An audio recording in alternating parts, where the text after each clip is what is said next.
Hello friends. DBMS सीखने की series में आज हम देख रहे हैं हमारा लेक्चर 1 जिसमें हम पढ़ेंगे what is data in DBMS.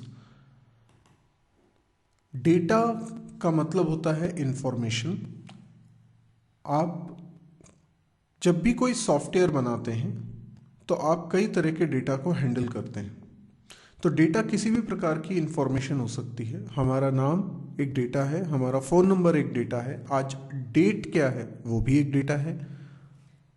यानी डेटा हमारे चारों तरफ है और कई तरह की जानकारी, कई तरह की इंफॉर्मेशन, सभी कुछ डेटा है। अब यहाँ पर हमारे लिए डेटा वो है जिसको हम स्टोर करने में इंटरेस्टेड हैं। Daily activities uses data. हम रोज़ बहुत सारे ऐसे काम करते हैं जिसमें डेटा का इस्तेमाल होता है। मोरलेस लगभग सभी काम में डेटा इन्वॉल्व होता है। फॉर एग्ज़ाम्पल, हम बैंक जाते हैं, पैसा डिपॉजिट करते हैं तो हम अकाउंट नंबर स्लिप पे लिखते हैं। अकाउंट नंबर एक डेटा है। हम अमाउंट लिखते हैं, that is again a data. हम डेट लिखते हैं, वो भी डेटा है। इसी तरीके से हम जब लाइब्रेरी सिस्टम को एक्सेस करते हैं तो बुक का टाइटल वो भी डेटा है। जब हम अपने फ़ोन बुक में कॉन्टैक्ट लिस्ट एक्सेस करते हैं तो उसमें लोगों के नाम डेटा है, उनके फ़ोन नंबर्स वो भी डेटा है। जब हम अकाउंटिंग मेंटेन करते हैं, हिसाब किताब रखते हैं, कितना क्रेडिट हुआ, कितना डेबिट हुआ, तो ये भी डेटा है। किसी इंस्टीट्यूट के लिए अगर इंक्वायरी मैनेजमेंट सिस्टम है या डॉक्टर के क्लिनिक पे इंक्वायरी सिस्टम है तो विजिटर का नाम, उसका phone number, address, purpose of the visit, क्या वो पूछना चाह रहा है वगैरह, ये सब भी क्या है, डेटा। बिलिंग सिस्टम, तो प्रोडक्ट क्या है, प्रोडक्ट का कोड क्या है, प्रोडक्ट की प्राइस क्या है, बिलिंग डेट क्या है, बिलिंग अमाउंट कितना निकल रहा है, डिस्काउंट कितना है, ये सब भी क्या है, इंफॉर्मेशन।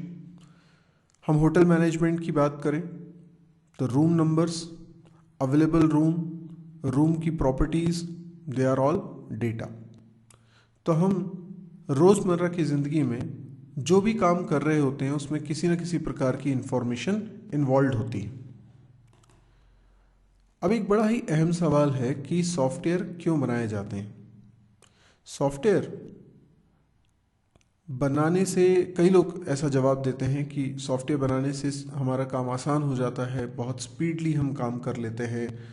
ये सारी बातें सही हैं, लेकिन अगर मैं कहूँ कि सॉफ्टवेयर क्यों बनाए जाते हैं तो उसका जवाब होना चाहिए सॉफ्टवेयर बनाए जाते हैं टू मैनेज इंफॉर्मेशन।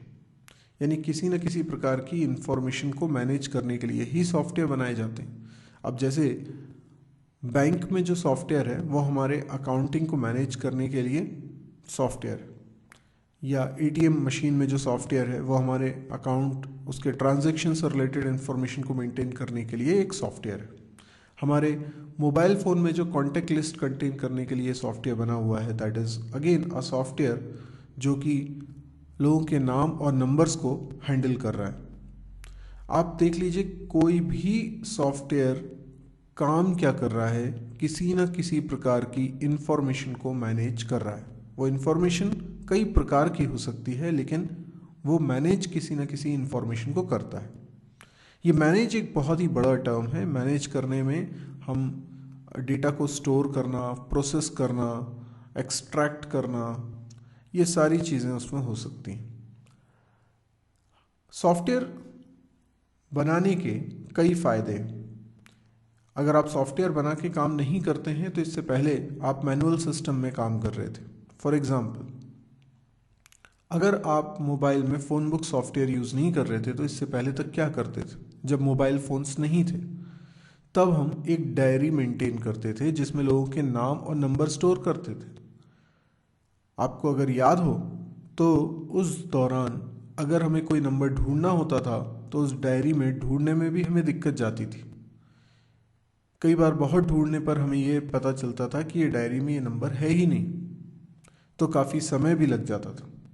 उसके बाद डायरी में जो लिखा है वो हो सकता है कि प्रॉपरली ना लिखा हो, तो देखने में समझने में दिक्कत जाती हो। तो ये बहुत ही कहना चाहिए कि मैनुअल काम था, तो उसमें कई तरह की दिक्कतें हो सकती हैं। सबसे बड़ी बात है उसमें टाइम बहुत लगता है, उसको मेंटेन करने में, उसमें चीज़ों को ढूंढने में। यही काम आज मोबाइल के थ्रू कर रहे हैं, तो बड़ी आसानी से हम नाम को स्टोर कर लेते हैं, सर्च कर लेते हैं। तो ये एक बहुत कन्वीनियंट तरीका हो गया और फास्ट तरीका हो गया। तो अब हमारा इसमें टाइम कम लगता है। सॉफ्टवेयर के आ जाने से ह्यूमन रिसोर्स भी कम हुआ है। जहाँ एक कंप्यूटर से हम सॉफ्टवेयर के ज़रिए 10 लोगों का काम करा पा रहे हैं, पहले यही काम बहुत सारे लोगों को लेकर करना पड़ता था।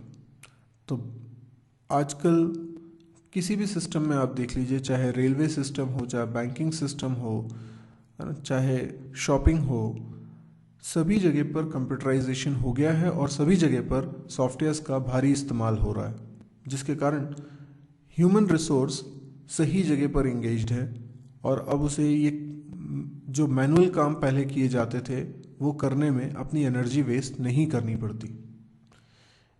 इससे भी बड़ा फ़ायदा ये है कि डेटा हमारा सिक्योर रहेगा और कैलकुलेशंस एक्यूरेट होंगे, यानी कैलकुलेशन में हम ज़्यादा प्रिसिशन ला पाएंगे। जो कि मैनुअली हम करते हैं तो उसमें गलतियों की गुंजाइश रहती है। तो सॉफ्टवेयर के ज़रिए हम एरर फ्री काम कर सकते हैं। ये तो कुछ फ़ायदे हैं, अगर हम सोचने बैठेंगे तो हमें 10 और फ़ायदे समझ में आ जाएंगे सॉफ्टवेयर बनाने के, और हम सभी सहमत हैं सॉफ्टवेयर बनाने के फ़ायदों से। मेन मुद्दा तो ये था कि सॉफ्टवेयर बनाते क्यों हैं। सॉफ्टवेयर बनाते हैं डेटा को मैनेज करने के लिए। अब ये डेटा चाहे कुछ भी हो, अगर आप लोगों का कोई प्रोग्रामिंग बैकग्राउंड है, जो कि मैं मान के चल रहा हूँ कि अगर आप DBMS पढ़ रहे हैं तो इससे पहले आपको कम से कम कोई एक लैंग्वेज तो आती ही होगी, जैसे C या C++ या जावा। तो जो भी लैंग्वेज आपको आती है, ज़रा उसमें सोचिए, आपने 2 नंबर को ऐड करने का प्रोग्राम तो ज़रूर बनाया होगा। इस प्रोग्राम में आप क्या कर रहे हैं? आप 2 नंबर्स को ऐड करके उसका रिजल्ट प्रिंट करा रहे हैं। ये 2 नंबर्स क्या है? ये 2 नंबर्स ही डेटा है। डेटा को आपने क्या किया? प्रोसेस किया, जिससे क्या हुआ? एक नया डेटा जनरेट हुआ जो कि 2 नंबर का सम है। तो इस तरीके से आपके इस प्रोग्राम में डेटा को हैंडल किया जा रहा है। बात यहाँ ये हो रही है कि जब भी आप कोई प्रोग्राम या सॉफ्टवेयर बनाते हैं तो उसका असली पर्पस डेटा को मैनेज करना ही होता है। अगर आप एक प्रोग्राम बना रहे हैं फैक्टोरियल ऑफ अ नंबर, तो आप एक नंबर का फैक्टोरियल कैलकुलेट कर रहे हैं। इसका मतलब वो नंबर डेटा है और जो रिजल्ट आया वो भी डेटा है। आप देखिए, ये जो मैंने चारों एग्जाम्पल यहाँ पर दिखाए हुए हैं, ये चारों के चारों बहुत ही सिंपल एग्जाम्पल हैं जो आपने अपने प्रोग्रामिंग लाइफ में डेफिनेटली बनाए होंगे। ये प्रोग्राम्स के ज़रिए आप रिकॉल कर सकते हैं कि आप जितने भी प्रोग्राम्स या सॉफ्टवेयर बनाते हैं उसमें किसी न किसी प्रकार के डेटा को मैनेज करते हैं। हाँ, DBMS सब्जेक्ट के कंटेक्स्ट में जब बात करेंगे तो बात थोड़ी और ज़्यादा एक्सप्लेनेशन मांगेगी, लेकिन अभी जितना हमें आता है उसके आधार पे हम समझ सकते हैं कि कोई भी सॉफ्टवेयर डेटा को मैनेज करने के लिए ही बना होता है। Data is the most important thing in software, because software बना ही हम डेटा को मैनेज करने के लिए रहें। तो डेटा को हैंडल करना हमारे सॉफ्टवेयर का काम है। फिर चाहे हम एरिया कैलकुलेट करने का प्रोग्राम बनाएं या सिंपल इंटरेस्ट कैलकुलेट करने का प्रोग्राम बनाएं, हम एक्चुअल में डेटा को मैनेज करने की बात कर रहे हैं। तो हमारा कंक्लूजन क्या है? हम इस लेक्चर में समझ रहे थे कि डेटा क्या है। तो data is any information. Software system, जो सॉफ्टवेयर हम बनाते हैं, उसका असली मकसद डेटा को मैनेज करना ही है। Manage data means storing, processing and extracting data. जैसा कि अभी मैंने आपको बोला भी था कि मैनेज एक बड़ा टर्म है जिसका मतलब हम डेटा को स्टोर कर रहे हैं, ये भी हो सकता है। डेटा को प्रोसेस कर रहे हैं, कुछ कैलकुलेशंस कर रहे हैं उस डेटा पे, ये भी हो सकता है। हम डेटा को एक्सट्रैक्ट कर रहे हैं, ये भी हो सकता है। तो मेरे हिसाब से DBMS सब्जेक्ट की शुरुआत डेटा को समझने से ही होनी चाहिए। हो सकता है आप लोगों को ऐसा लगे कि ये डेटा शब्द का मतलब तो आपको पहले से मालूम था, इसको सीखने की क्या ज़रूरत है। लेकिन मैं आपको बताऊं, DBMS अगर आपको सही तरीके से समझना है तो आपको सिलसिलेवार चीज़ों को पढ़ना ही चाहिए। यानी पहले हम पहली स्टेप में डेटा को समझ रहे हैं। भले ही आपको इसका मतलब आता हो, लेकिन जो DBMS का मतलब हम समझने वाले हैं उसके लिए डेटा शब्द को रिकॉल करने से ही शुरुआत करना बेहतर तरीका होगा।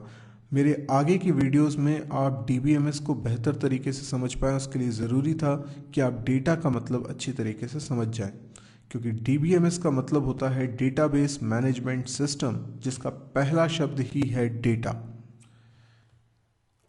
अगर आपको ये वीडियो पसंद आया हो तो आप इसे लाइक करिए। यदि आपको लगता है कि ये वीडियो काफ़ी यूज़फुल रहेगा तो आप लोगों के साथ अपने फेसबुक वॉल पे इस वीडियो को शेयर कर सकते हैं। आपको लगता है कि इस तरह के और वीडियोस देखने में आप इंटरेस्टेड हैं तो आप इस चैनल को ज़रूर सब्सक्राइब करिए, ताकि जब भी कोई नया वीडियो मैं अपलोड करूं तो उसकी जानकारी आपको तुरंत मिल जाए। आप इसके अलावा मेरी वेबसाइट www.mysarji.com को विज़िट करिए, ताकि आप मेरे सभी चैनल्स के लिंक्स वहाँ से ले सकें। मेरे दूसरे चैनल्स में C++, जावा, डेटा स्ट्रक्चर, PHP जैसे सब्जेक्ट्स हैं। इसके अलावा यदि आप अपनी प्रोग्रामिंग स्किल को डेवलप करना चाहते हैं तो आपको एक सिलसिलेवार प्रोग्रामिंग एक्सरसाइज करने की ज़रूरत है, और ये गाइडेंस भी आपको इसी साइट पर उपलब्ध होता है। ना केवल इतना, बल्कि जिन प्रोग्राम्स को मैं एक्सरसाइज के ज़रिए आपको कहना चाहता हूँ कि आप करें, प्रैक्टिस करें, उनके सॉल्यूशंस भी वीडियो लेक्चर्स के रूप में आपको इस साइट पर प्रोवाइड हो जाएंगे। तो आप इस साइट को एक बार विज़िट ज़रूर करें। Thank you.